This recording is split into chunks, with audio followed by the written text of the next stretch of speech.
السلام علیکم ورحمۃ اللہ وبرکاتہ۔ ناظرین، مفتی طارق مسعود صاحب کے بیان سننے کے لیے ہمارے چینل کو سبسکرائب کریں۔ بہت بہت شکریہ۔ خواتین کا اذان سے پہلے نماز پڑھنا۔ میں نمازوں کی اذان کا انتظار نہیں کرتی بلکہ کیلنڈر پر نماز شروع ہونے کا وقت دیکھ کر نماز پڑھ لیتی ہوں۔ کیا میرا یہ طرز عمل ٹھیک ہے یا اذان کا انتظار کرنا چاہیے؟ مسز فردوس انڈیا سے۔ جی آپ نماز پڑھ لیں، کیلنڈر پہ دیکھ کے نماز ہو جائے گی۔ اذان کا انتظار خواتین کے لیے ضروری نہیں ہے۔ البتہ فجر کی جو صبح صادق کا جو نقشہ ہے نا، اس میں اختلاف ہے۔ بہت سے علماء تو کہتے ہیں یہی جو فجر جو ہے یہ صبح صادق 18 ڈگری پر ہوتی ہے، اور انڈیا پاکستان میں نقشے اسی حساب سے چھپے ہوئے ہیں۔ لیکن حضرت مفتی رشید احمد صاحب اور بہت سارے ماہر فلکیات کی رائے ہے کہ 15 ڈگری پہ ہوتی ہے۔ تو انڈیا، پاکستان، بنگلہ دیش، برما میں وہ 15 ڈگری جو فجر ہے وہ موجودہ نقشوں کے کم سے کم 15 سے 20 منٹ کے بعد شروع ہوتی ہے۔ تو آپ فجر میں یہ احتیاط کر لیں کہ جو فجر میں صبح صادق کا ٹائم لکھا ہوا ہے اس سے 20 منٹ کے بعد آپ فجر پڑھ لیں۔ باقی نمازوں میں جیسے ہی وقت داخل ہو آپ پڑھ لیں، تو کوئی حرج نہیں ہے۔ کیا اذان کے دوران نماز پڑھ سکتے ہیں؟ اذان ہو رہی ہو تو نماز پڑھ سکتے ہیں، یا کچھ دیر ٹھہر کر نماز پڑھنی چاہیے؟ مریم نواز۔ پڑھ سکتے ہیں نماز، لیکن افضل یہی ہے کہ اذان سن لیں، اطمینان سے اذان سن کے اس کا جواب دیں، پھر اذان کی دعا پڑھیں، اس کے بعد نماز پڑھیں۔ رسول اللہ صلی اللہ علیہ وسلم نے فرمایا کہ جب مؤذن اذان کہے تو فقولوا مثل ما قال المؤذن، تو وہی الفاظ دہرایا کرو جو مؤذن کہہ رہا ہے، لیکن حی علی الصلاۃ اور حی علی الفلاح پہ لا حول ولا قوت الا باللہ کہا کرو۔ تو اگر آپ اذان کے دوران نماز پڑھیں گی تو پھر یہ اذان کا جواب کون دے گا؟ تو اس لیے بہتر یہی ہے کہ اذان کے دوران اذان سنی جائے، انہی الفاظ کو دہرایا جائے کہ اللہ ہم بھی اقرار کرتے ہیں کہ تیرے سوا کوئی عبادت کے لائق نہیں، اور پھر آخر میں درود شریف پڑھ کے نبی صلی اللہ علیہ وسلم پہ دعا پڑھی جائے۔ اللہم رب هذه الدعوة التامة والصلاة القائمة آت محمدا الوسیلة والفضیلة وابعثه مقاما محمودا الذی وعدته انک لا تخلف الميعاد۔ آپ نے فرمایا جو اذان کا جواب دے اور یہ دعا پڑھے، حلت له شفاعتی، میری شفاعت اس کے لیے لازم ہو جائے گی۔ تو اتنی بڑی فضیلت ہے، یہ اس پر عمل کرنا چاہیے۔ محمد صاحبان سعودی عرب سے پوچھتے ہیں، میں جس علاقے میں رہتا ہوں یہاں مسجد تقریباً 2 کلومیٹر دور ہے اور اذان کی آواز بھی نہیں آتی، چنانچہ ہم موبائل پر ہی اذان سن کر اقامت کہہ کر نماز پڑھ لیتے ہیں۔ کیا اس طرح کرنا صحیح ہے یا ہمیں اذان اور اقامت دونوں کہنی چاہیے؟ نیز جو نمازیں پڑھی گئی ہیں وہ ادا ہو گئیں کہ نہیں؟ بھائی اس طرح کرنا بالکل بھی ٹھیک نہیں ہے۔ نمازیں تو ہو گئیں، اذان کے بغیر بھی نماز ادا ہو جائے گی، مگر یہ خلاف سنت ہے۔ فرض نماز آپ کو اذان کہہ کے پڑھنی ہے۔ ہاں اگر اذان کی آواز آپ کو آتی ہے، دور کوئی مسجد ہے جس کی آواز آپ تک آ رہی ہے، پھر آپ کے لیے اذان کہنا یہ ضروری نہیں ہے۔ عبداللہ ابن مسعود رضی اللہ تعالیٰ عنہ کا مشہور قول ہے، اذان الحی یکفینا، محلے کی اذان ہمارے لیے کافی ہے۔ لیکن اگر اذان کی آواز نہیں آتی تو پھر آپ کو چاہیے کہ آپ پراپر طریقے سے اذان کہیں، اقامت، اور پھر اس کے بعد فرض نماز ادا کریں۔ اذان کے بعد درود و سلام کا حکم۔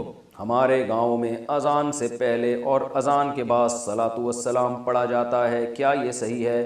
اس بارے میں رہنمائی فرما دیں۔ خواجہ صاحب گجرات پاکستان سے۔ دیکھو بھائی، اللہ کے رسول صلی اللہ علیہ وسلم نے جو ہمیں اذان بتائی ہے وہ اللہ اکبر سے شروع ہوتی ہے اور لا الہ الا اللہ پہ ختم ہوتی ہے۔ اس سے پہلے بلند آواز سے اسپیکر پہ درود پڑھنا یا اس کے بعد بلند آواز سے اسپیکر پہ درود پڑھنا، یا یعنی بلند آواز سے پڑھنا چاہے وہ اسپیکر پہ ہو یا بغیر اسپیکر کے، یہ آپ صلی اللہ علیہ وسلم سے ثابت نہیں۔ صرف اتنا ثابت ہے کہ جب اذان ختم ہو تو نبی صلی اللہ علیہ وسلم کی ترغیب ہے کہ درود شریف پڑھو اور اس کے بعد یہ دعا پڑھو، اللہم رب هذه الدعوة التامة والصلاة القائمة آت محمدا الوسیلة والفضیلة وابعثه مقاما محمودا الذی وعدته انک لا تخلف المیعاد۔ بس اتنا پڑھا جائے گا۔ تو اس سے پہلے اور بعد میں جو پہلے تو درود شریف ہے ہی نہیں، لیکن اور اسپیکر پہ پڑھنا ہے تو اپنے طور پر کوئی کسی بھی وقت درود شریف پڑھ سکتا ہے، کوئی پابندی نہیں ہے۔ لیکن اسپیکر پہ جب آپ پڑھیں گے یا اذان سے پہلے بلند آواز سے پڑھیں گے تو لوگ یہی سمجھتے ہیں کہ یہ اذان کا حصہ ہے۔ تو جو کام رسول اللہ صلی اللہ علیہ وسلم نے نہیں کیا، صحابہ نے نہیں کیا، وہ کام اگر آپ ثواب سمجھ کے کریں گے تو وہ بدعت ہو جائے گا۔ لوگ کہتے ہیں اس میں حرج کیا ہے، درود شریف ہی پڑھ رہے ہیں نا اور کوئی غلط کام تھوڑی کر رہے ہیں۔ تو میں ان سے ایک سوال پوچھتا ہوں کہ اچھا ٹھیک ہے، جب اذان ختم ہوتی ہے لا الہ الا اللہ پہ تو آپ ساتھ میں محمد الرسول اللہ بھی لگا دیا کریں بلند آواز سے، یعنی مؤذن کو حکم دیں لا الہ الا اللہ محمد رسول اللہ. ظاہر ہے جب مؤذن یہ الفاظ پڑھے گا تو اس سے پوچھیں گے نا بھائی اذان تو لا الہ الا اللہ پہ ختم ہو رہی ہے، تو تم نے محمد رسول اللہ صلی اللہ علیہ وسلم، یہ محمد رسول اللہ تم نے کیوں لگایا؟ تو وہ کہے گا بھائی اس میں حرج کیا ہے، میں غلط تو نہیں کہہ رہا، لا الہ الا اللہ کا مطلب کوئی اللہ کے سوا عبادت کے قائل نہیں، تو ہم اس کے بھی قائل ہیں کہ محمد صلی اللہ علیہ وسلم اللہ کے رسول ہے، تو میں نے کہہ دیا تو پابندی تو نہیں ہے نا شریعت میں محمد رسول اللہ پڑھنے پر.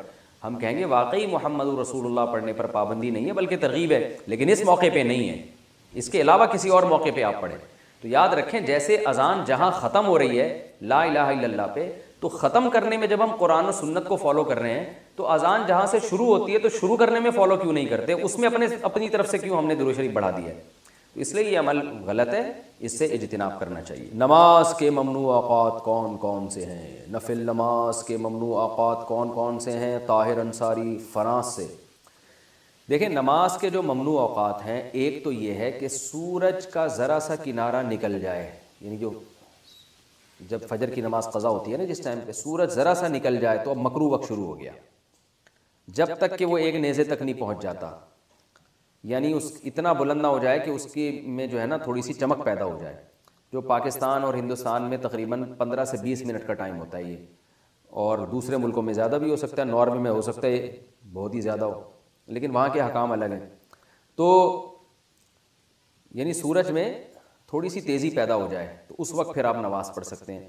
دوسرا مکروہ وقت ہے جب سورج بالکل سر پہ پہنچ جائے، جس کو زوال کا وقت کہتے ہیں، تو یہ تقریباً 10 منٹ کا ہے. یعنی اگر ٹائم لکھا ہے نا زوال کا وقت 12:30 تو سمجھ لیں کہ 12:25 سے 12:35 تک مکروہ وقت ہے، یعنی 5 منٹ پہلے اور 5 منٹ بعد میں. اور جب سورج غروب ہونے لگتا ہے تو جب غروب ہونے کے قریب پہنچ جائے گا، یعنی غروب ہونے سے ہندوستان پاکستان میں تقریباً 15 سے 20 منٹ پہلے، جب اس میں کی تیزی میں کمی پیدا ہو جائے، یعنی سورج کی چمک باقی نہ رہے، تو غروب ہونے سے 15-20 منٹ پہلے تک ایسا ہوتا ہے، تو اس وقت بھی مکروہ وقت شروع ہو جاتا ہے. اس وقت بھی کوئی نماز نہیں پڑھ سکتے جب تک سورج مکمل غروب نہ ہو جائے. البتہ اس دن کی عصر اگر نہ پڑی ہو تو پھر پڑھیں گے آپ، کیونکہ عصر کا وقت باقی رہتا ہے. اگرچہ مکروہ ہے عصر کو اتنی دیر تک تاخیر کرنا گناہ ہے، لیکن بہرحال وہ والی عصر آپ کو پڑھنی پڑے گی اس دن کی، اس کے علاوہ کوئی نماز نہیں پڑھ سکتے آپ. تو یہ 3 اوقات مکروہ ہیں، اس کے علاوہ کوئی وقت مکروہ نہیں ہے.